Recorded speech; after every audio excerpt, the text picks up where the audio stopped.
Monsieur le Président, Monsieur le Modérateur, mes chers collègues, les raisons qui m'ont fait quitter l'hôpital en 2000 sont celles qui ont été évoquées par notre collègue Fernandez, et je pense qu'il a probablement mieux exposé ces raisons que je vais peut-être le faire. La crise actuelle est terrible. Les 2/3 du personnel médical, paramédical sont déprimés, sont démotivés, voire en burn-out. On assiste à ces démissions, à ces refus de chefferie de service. Et tout ceci n'est que l'échec de la gouvernance administrative qui nous est imposée de plus en plus. Alors, j'ai eu la chance d'être nommé PUPH chef de service à 36 ans. C'était le rêve d'une carrière, de mes études, de la confrontation avec des grands services. Jean-Michel Dumanard verra son maître, Jean Perrin. Et ce titre était pour moi la clé pour pouvoir développer et contribuer à améliorer les soins par les différentes fonctions de PUPH et essayer de créer une école.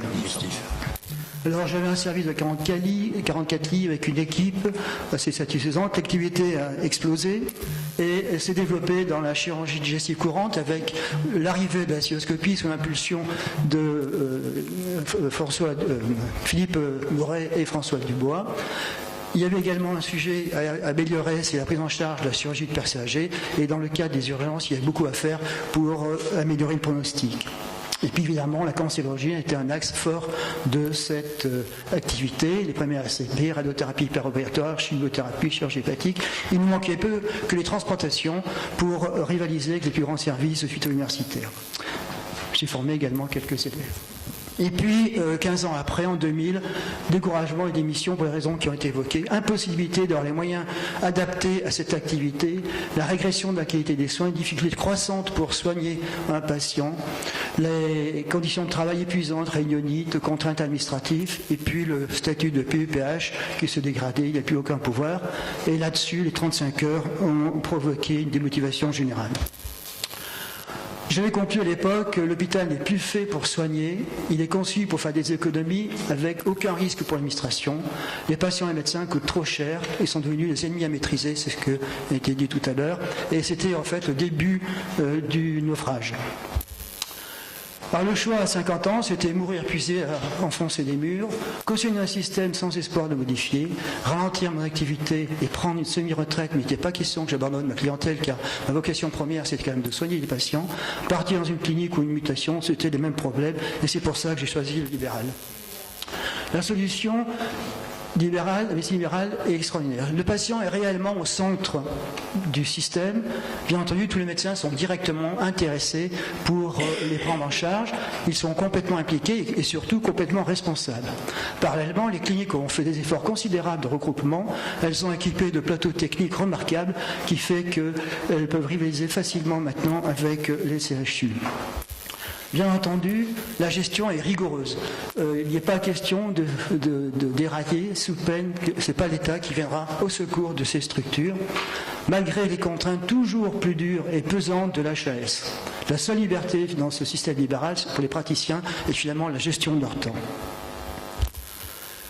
La réactivité est aussi un atout extraordinaire. Quand je suis arrivé, en quelques semaines, l'équipement a été fait pour pouvoir opérer. Et puis, un autre exemple, la prise en charge des urgences. Il y a un malaise profond actuellement sur le flux de patients aux urgences.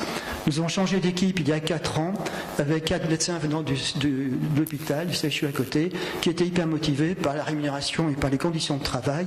Les urgences ont explosé, les cliniques ont mis les moyens pour aider tout ceci. L'équipe s'est doublée de praticiens et on arrive à avoir une prise en charge remarquable des urgences. Le patient arrive, il est examiné, il y a un diagnostic, une prise en charge, un traitement, une convocation, une opération, et tout ceci en un seul temps, ce qui est sans passage multiple. Alors, la médecine libérale, dans ces conditions, est très attractive pour les médecins, en général les plus dynamiques, entreprenants et innovants. J'ai passé 19 ans de travail dans des meilleures conditions. Alors à mon départ, j'étais très touché par la reconnaissance de toute l'équipe avec qui j'ai travaillé, que ce soit les patients, le personnel, tout le monde. J'ai beaucoup regretté de ne pas pouvoir continuer, mais je ne me sentais pas capable d'arriver à assumer un service comme j'avais pu en connaître et faire un peu comme mes maîtres, Pierre Marion, Jacques Cuiret. Et j'ai eu droit donc à une fête, et je crois que je suis un des rares patrons à avoir été enterré de son vivant, à assister à son enterrement. Alors, il y a de nombreuses causes à cette situation dramatique actuelle, et il y a effectivement une volonté politique de supprimer le mandarinat médical, c'est évident, et puis la bonne idée des 35 heures n'a pas arrangé les choses. Alors, le mandarinat administratif, en fait, était favorisé aussi parce que les médecins n'étaient pas unis et ils en ont profité. C'est ce qu'on disait tout à l'heure, le pouvoir absolu du directeur. La CME n'a plus de pouvoir, comme les chefs de service, mais par contre, eux ont toutes les responsabilités sur le dos. Un seul objectif économique, tenir le budget au mépris des médecins et du personnel soignant. La notion de malade ou de patient ne compte plus, malgré tous les effets de communication. Les conséquences, fermeture de lits, création de pôles avec destruction de l'unité de soins, mutualisation du personnel devenu interchangeable, gestion inhumaine du personnel, polyvalence du personnel, qui est à mon avis incompatible avec une spécialisation devenue indispensable pour la qualité des soins, multiplication de directeurs, sous-directeurs, cadres, super-cadres, multiplication évidemment, ce qui a dit tout à l'heure, des réunions avec perte de temps, de moins en moins de temps pour soigner les patients, les surveillances ont eu des cas administratifs purs, ayant souvent autorité sur les médecins, et la multiplication des protocoles, que personne ne lit, je pense, est inversement proportionnelle à la qualité de la prise en charge des patients. Les 35 heures ont été le coup de grâce. Ça a accentué la pénurie de personnel, en tant que médecin et non médecin. Ça aboutit à un allongement des rendez-vous, des examens qui sont souvent faits en privé, des interventions, les heures d'ouverture sont plus courtes, le repos de récupération est une catastrophe, il est interdit de travailler le lendemain du garde, mais est-ce qu'on a le droit de travailler aussi le lendemain d'une fête ou d'un week-end chargé? C'est une question qu'on peut se poser. Il y a aussi, il faut le dire, un changement de mentalité. On a transformé les médecins en fonctionnaires et ils prennent un peu cette mentalité et on démotive notamment les internes car ils ne voient plus de perspective de carrière. On vit d'exemples, on a vécu tous ici l'exemple de nos maîtres qui avaient une situation remarquable et des conditions de travail remarquables. La carrière universitaire est également un parcours devenu diabolique. Tout ceci explique le départ vers le privé pour les plus volontaires, l'accroissement de la pénurie, c'est la fameuse roue de Deming, mais dans le mauvais sens. La conséquence est grave pour les patients, mauvaise prise en charge des patients, retard de traitement, complications graves, voire de décès. Les politiques n'ont pas compris que les patients viennent à l'hôpital pour ces médecins, mais jamais pour ces directeurs. Alors évidemment, il y a des nuances, comme le disait Jacques Belghiti, il y a des services qui marchent encore très bien, il y a des différences entre certains services anciens et nouveaux, les spécialités d'un CH et un autre, et heureusement, il reste encore des services dynamiques, mais qui avancent avec des boulets aux pieds. Alors il y a eu de nombreux rapports qui ont été présentés, notamment sur l'Académie de médecine qui est remarquable, que je lis tardivement, qui évoque ces problèmes et qui offre les mêmes solutions que l'on peut adopter. C'est pas en versant des millions dans un tonneau de naïd que l'on va sauver le système ou des mesurettes. Il faut revoir carrément la gouvernance hospitalière, le système de santé. Il faut remettre les médecins au centre du gouvernement, en association évidemment avec l'administration, mais qui reprennent le pouvoir entre guillemets. Il faut responsabiliser les éditeurs sur leurs décisions, qu'ils arrêtent de tourner de façon permanente, mieux rémunérer l'ensemble des acteurs, mais avec une part variable en fonction de leur travail ou de leur engagement. Il n'y a pas de différence de salaire entre un PH aux 35 heures avec un PH qui est aux 70 heures. Alors on parle du privé, on est bien rémunéré, mais il ne faut pas oublier que la rémunération dépend que de l'activité du médecin. D'autres solutions, reconsidérer le personnel soignant. Bon, la rémunération intervient, mais je pense qu'il faut réhumaniser les conditions de travail. L'esprit de famille que vous évoquiez tout à l'heure, l'unité est fondamentale pour un travail de cohérence et en bonne éligibilité. Réduire, c'est une mesure indispensable, par 4, 5, je ne sais pas combien, le nombre de tous ces directeurs, sous-directeurs, cadres et tout. Ceci permettra de dégager beaucoup de temps pour les patients et les soins. Ça permettra de simplifier les soins et de faire par là même des économies. Alors il y a beaucoup de solutions, il faut évaluer l'activité, c'est évident, mais surtout évaluer, et le rapport de l'Académie de médecine le souligne, la qualité de la prise en charge des patients. Se pose le problème du privé à l'hôpital, c'est un problème, j'en ai fait, mais je trouve que ce n'est pas idéal de la même structure de 2 fois. Je pense qu'il faut peut-être le faire en dehors. En tout cas, si la rémunération était meilleure, si la retraite des PH était la même que les PH, je pense qu'il y aurait moins de soucis. Enfin, il faut faciliter l'accès aux carrières universitaires, dans les internes par exemple par des mesures matérielles, favoriser la formation aux soins dans la carrière. Les points IPAC c'est bien, mais soigner c'est aussi bien. Et le parcours peut être un peu moins exigeant. Et le rapport de Lander de la médecine en 2001 soulignait déjà toutes ces difficultés qui apparaissent, lourdeur administrative, difficulté de dialogue, difficulté sur les 3 fonctions, c'est un vrai problème, d'agrégation de l'autorité du chef, d'inadaptation d'évolution, parcours sont plus difficiles, c'était déjà dit il y a pratiquement 20 ans. On ne pourra pas tout dire. Il reste la carte sanitaire. Il faut supprimer sans discussion les hôpitaux dangereux avec des effectifs insuffisants. La solution, les moyens de communication qu'on a et le transport permettent de solutionner les problèmes. Il vaut mieux faire 40-50 km et être pris en charge de façon correcte que d'être mal pris en charge dans l'hôpital. Et puis la collaboration étroite public-privé est fondamentale dans la prise en charge. Bon, je serai assez court. Il faut lutter aussi contre l'irresponsabilité, l'incompétence qui est dangereuse et coûteuse, le je m'en foutisme, qui permettra de réduire le gaspillage des examens inutiles. Bon, il y a beaucoup d'autres questions, le rôle de l'HS, l'enseignement, la recherche. Pendant tout ce temps-là, les mutuelles assurances sont les grandes gagnantes du système. Je citerai rapidement la fable des barreurs et des rameurs. Il y a une course entre l'hôpital et le public. Le privé remporte la première manche. Une étude est faite, un audit est fait, des discussions ont lieu. Finalement, on s'est rendu compte que la barque de l'hôpital était entourée de barreurs et qu'il n'y avait qu'un rameur. On discute, on refait des propositions et on refait un concours. Le résultat est le même, c'est même pire. On avait imposé à la barque du libéral de faire un trajet plus long mais qui était gagné. Et finalement, l'HS décide d'arrêter cette lutte, ou alors si on la reprend, mettre des rameurs aux 35 heures dans le privé et couler le bateau. Tout ceci arrive à l'étatisation de la médecine qu'avait déjà évoqué Frédéric Bizard en 2012. En conclusion, nous avons eu la chance de faire un métier extraordinaire qui, grâce notamment à nos maîtres, il est urgent qu'une réforme de la gouvernance arrive pour remotiver les acteurs de santé, les valoriser, leur redonner l'envie de travailler. L'Académie nationale de chirurgie, à mon sens, doit s'associer, comme l'a fait l'Académie de médecine récemment, avec le remarquable encore truc, à ce combat, qui n'est pas un combat politique, mais un combat pour la santé, pour le bien des patients et pour que qu'on redevienne le meilleur système du monde. Je terminerai sur cette phrase qu'avait dit Charles Proy lors de son discours inaugural à l'Association française de chirurgie. Qu'on nous laisse le temps de nous occuper de nos patients, et je rajoute donner les moyens. C'était en 2001. Je vous remercie.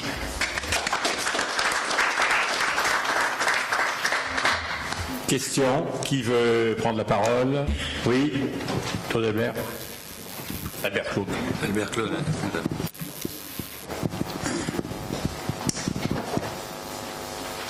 Oui, je voulais juste faire remarquer et vous poser la question.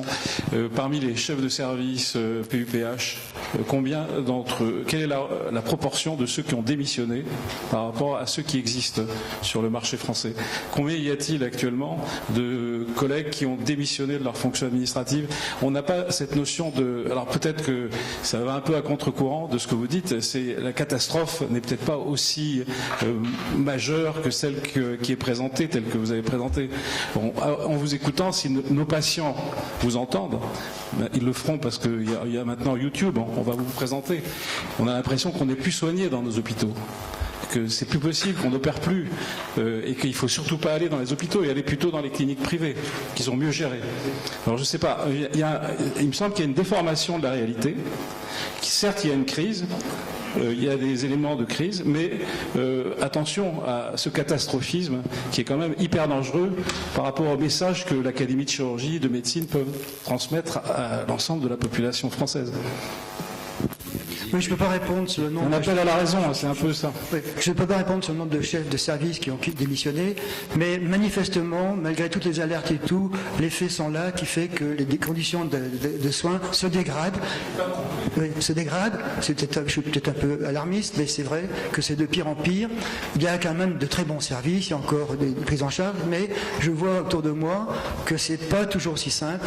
La prise en charge des malades, malgré la volonté des médecins, est très difficile du fait de tous les obstacles qu'il faut franchir pour les soigner. Autre question? Oui, Jacques Beaulieu, puis Jacques Belletti.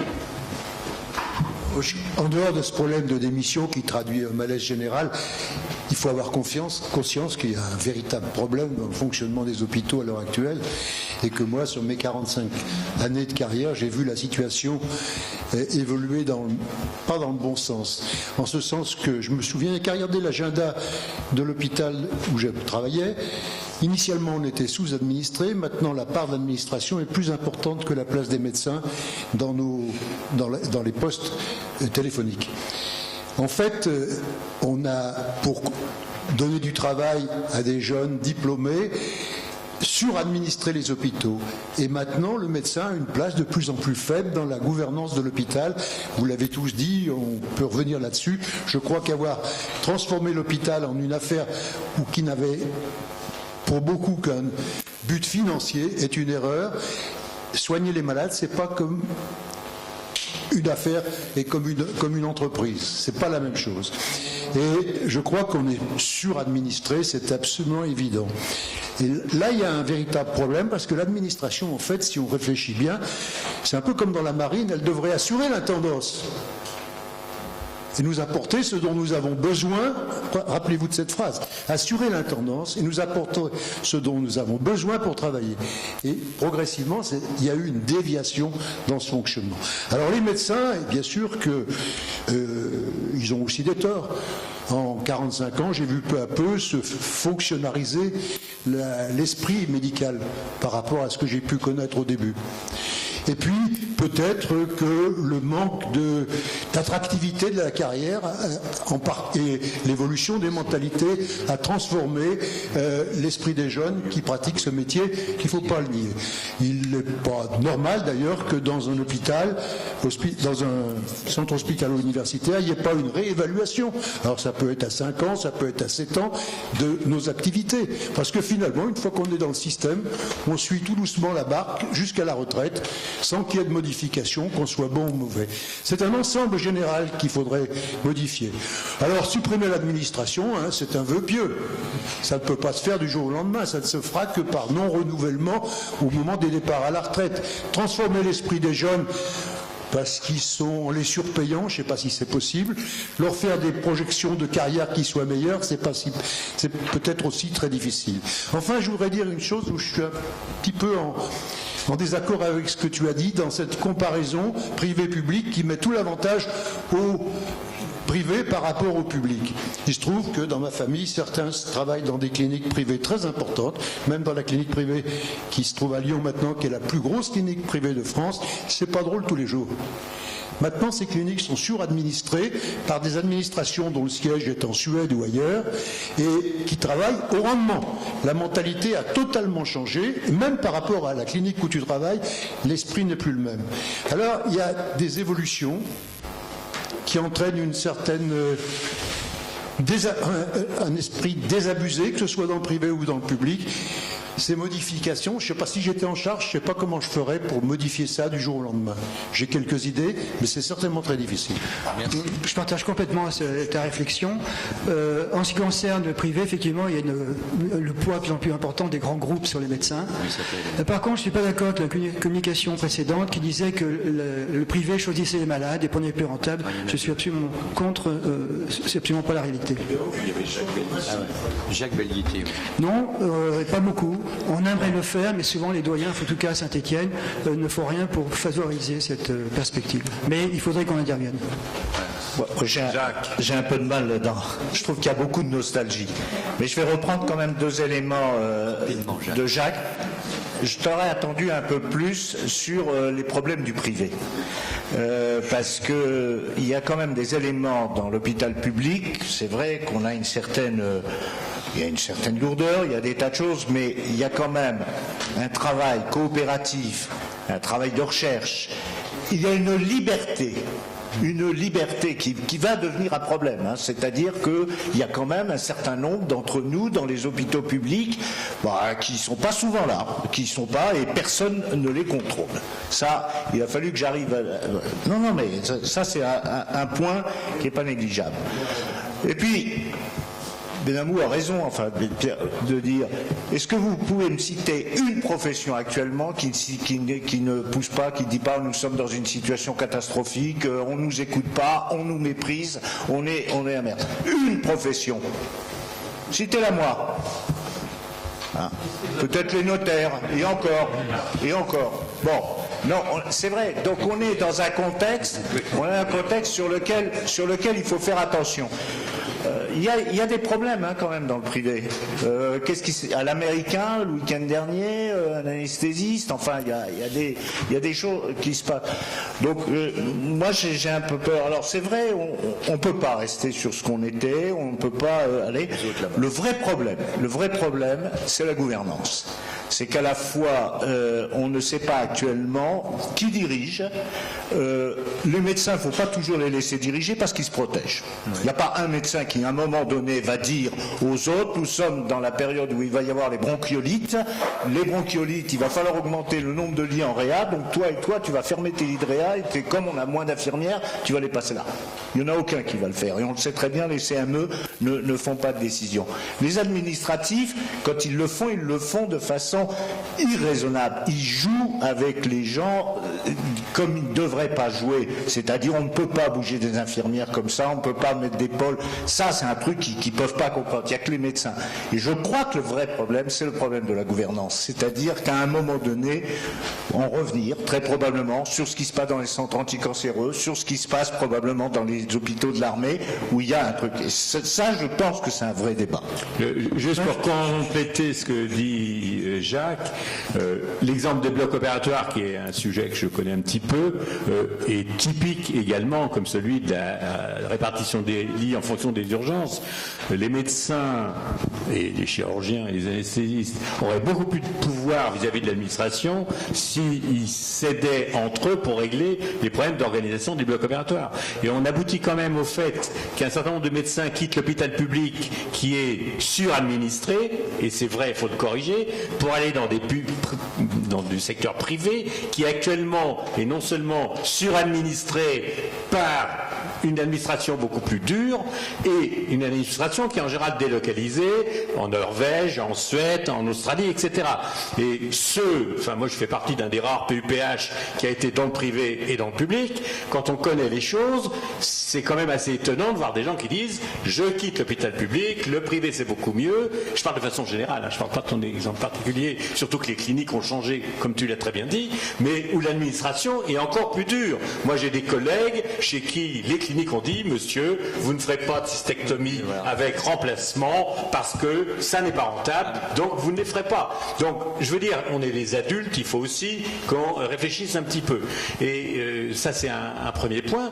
Deuxièmement, il y a un point dont personne n'a parlé, mais enfin je sais que Frédéric Bizard va en parler, qui explique aussi, outre le problème de l'absence de direction bicéphale, parce que les directions monocéphales, moi qui ai fait des audits dans les centres anticancéreux, quand c'est un médecin qui dirige, c'est pas forcément mieux non plus. C'est le problème financier. C'est-à-dire que, et ça avait été dit par Hervé tout à l'heure, dans la mesure où l'activité a augmenté, que les prix ont été baissés pour que le niveau reste identique, il est évident que ça joue au niveau des investissements en hommes et en femmes et en matériel, et que c'est un gros problème. Mais je rappelle quand même que c'est la représentation nationale des politiques qui vote l'ONDAM. Donc, je ne vais pas plus loin puisque Frédéric va sûrement parler, mais je pense que c'est aussi une des causes, parce que changer le mode de direction c'est très important, mais il y a d'autres choses aussi qu'il faudra changer. Donc il y avait Bouillot et Hubert, et puis Oui, en fait il y a une question qui n'a pas été abordée aussi, c'est la place de l'hôpital dans notre système de santé. Moi je suis de la promotion 1980, j'ai vécu dans un système qui était hospitalo-centré, c'est-à-dire qu'on était la vitrine il y a les meilleurs médecins, la vitrine de la médecine française, etc., etc. on vivait dans une bulle, hein, et à l'époque, le souci de notre pays, c'était le chômage. Et donc l'hôpital était naturellement le premier employeur de chaque commune, que ce soit la PHP en Ile-de-France ou dans chaque commune, il y avait les emplois, etc. Donc c'était la belle vie. Bon. Mais maintenant, l'hôpital, les gens y passent, je parle des patients, ils y passent de moins en moins de temps, ils sont de mieux en mieux informés, donc ils peuvent faire la part des choses. Et donc, probablement, le rôle de l'hôpital dans le système de santé a évolué avec le temps. Il y a maintenant des équipes de prise en charge en ville qui sont très compétentes. Enfin, voilà. Et donc, il y a probablement une réflexion aussi qui intervient dans cette crise hospitalière. Les gens qui travaillent à l'hôpital, ils se sentent peut-être un peu moins valorisés qu'avant. Et ça rentre peut-être en ligne de compte. Je voulais faire cette remarque. Je ne sais pas ce que tu en penses. Je ne sais pas, mais je pense qu'il faut les valoriser. Valoriser le personnel, tous ceux qui travaillent à l'hôpital, il faut les valoriser. Et je suis d'accord avec Jacques Belghiti, il s'agit d'un problème de gouvernance essentiel. Et dans cette gouvernance, il faut qu'il y ait les deux, le médecin et l'administration. On ne peut pas l'être l'un ou l'autre. Oui. Et puis enfin, je pense qu'il faut une collaboration étroite entre le privé et le public, je veux dire, à tous les niveaux, notamment la formation, notamment l'enseignement, bien sûr. Et pour des rôles pour la carte sanitaire, je pense que c'est très important. Oui, j'aurais voulu faire deux réflexions. Je pense qu'un des soucis en France, c'est la rigidité du statut.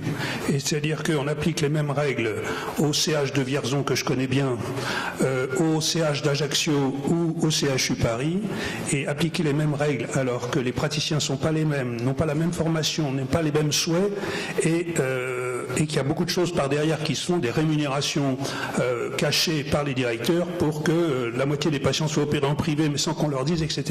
Et il y a beaucoup de non-dits. C'est vrai ici, mais je ne vous parle pas de ce qui se passe outre-mer, où j'ai été faire des audits en Guyane, où c'était... Et donc, je ne veux voir qu'une seule tête, tout le monde sous la même règle, est sans doute une erreur, et il faut faire de l'assouplissement, à mon sens.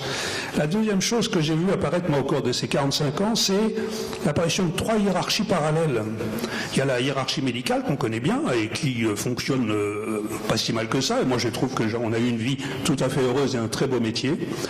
Il y a une hiérarchie infirmière qui est apparue, qui n'existait pas auparavant, et il n'y a plus aucun pouvoir des médecins sur le personnel infirmier, lequel personnel infirmier croit qu'il est indépendant, mais il n'est pas indépendant parce qu'il est sous la coupe lui-même de la 3e hiérarchie, qui est la hiérarchie des directeurs, et ces 3 hiérarchies cherchent à faire pour elles-mêmes leur propre carrière.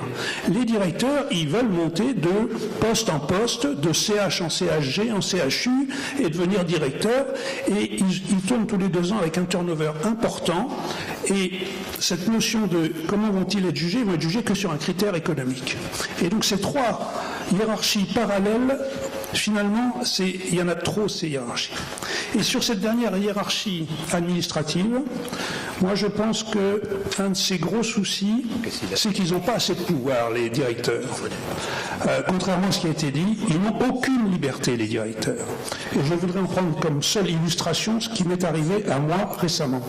J'ai donc quitté l'assistance publique ayant fait mon temps, et j'ai été sollicité par un établissement privé à but non lucratif. Et cet établissement privé à but non lucratif, le directeur m'a appelé de lui-même au téléphone. J'ai eu rendez-vous avec lui le lendemain et j'étais engagé le surlendemain. C'est-à-dire que pour avoir une vacation dans un hôpital public, c'est 2 ans de négociation. Là, en 24 heures, l'affaire est réglée. Et donc ces directeurs, en fait, ils n'ont pas assez de pouvoir. Contrairement à ce que j'entends ici, ils ont trop de pouvoir. Je ne sais pas s'ils n'ont pas assez de pouvoir, mais en tout cas, ils n'ont pas du tout de liberté, puisqu'il y a toujours une hiérarchie au-dessus. Comme en France, on sait faire des strates comme ça, et on continue à faire. On a fait ça avec les départements, les villes, et on fait la même chose au niveau de l'hôpital. Et c'est le grand défaut français, et lutter contre ça demande une volonté politique extrêmement forte, qui n'existe pas actuellement en France. Merci. Eh bien, merci. Ah oui, juste, dernière question brève. Remarque brève, Julien. Vu d'extérieur, il me semble que c'est un problème de chef, ou de chef reconnu au sens bien du terme. Il n'en faut pas 50, il en faut un qui soit reconnu, qui soit médecin, qui soit administratif pur, mais que ça soit un vrai chef. C'est tout. Alors maintenant, qu'est-ce qui se passe ? Ce dont il faut discuter, c'est des qualités de ce chef, des qualités nécessaires pour faire fonctionner un établissement à Romorantin, à Cavaillon ou à Paris. Effectivement, il faut un chef, mais il faut surtout que ce chef soit centré sur le malade et qu'il donne le moyen aux médecins d'assurer les soins dont ils ont besoin. Bien, merci beaucoup.